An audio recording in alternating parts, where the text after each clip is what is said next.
Hello everyone, welcome back to my channel. তো আজকে আমি এই ক্লে দিয়ে বানানো একটি চুড়ি শেয়ার করব।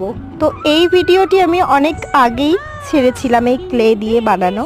তো এটার উপরে আমি রং করব। তো প্রথমেই দেখছো ব্ল্যাক করে নিয়েছি, সাইডগুলোতে পুরো ব্ল্যাক দিয়ে কভার করে নিয়েছি। এবার ফুলগুলোর উপরে আমি পিঙ্ক কালার হালকা ও ডিপ কালার দিয়ে কম্বিনেশনটা করে নিয়েছি। এরপরে আমি গোল্ডেন কালারও এর সাথে অ্যাড করেছি। তো আমার চুড়িটির ফাইনাল লুক হলো এটা। তো চুড়িটি কেমন দেখতে হয়েছে অবশ্যই কমেন্টে জানাতে ভুলো না। আর আমার চ্যানেলে নতুন হয়ে থাকলে সাবস্ক্রাইব করে বেল নোটিফিকেশনটি অল করে দিও। আরও একবার বলছি, আরও নতুন নতুন ভিডিও পেতে হলে আমার চ্যানেলটি সাবস্ক্রাইব করে পাশে থাকার অনুরোধ রইল। আর এখানে আমি দেখানোর জন্য একটু হাতে পরে দেখিয়েও দিলাম যে চুড়িটি হাতে পরে ঠিক কেমন দেখতে লাগছে। তো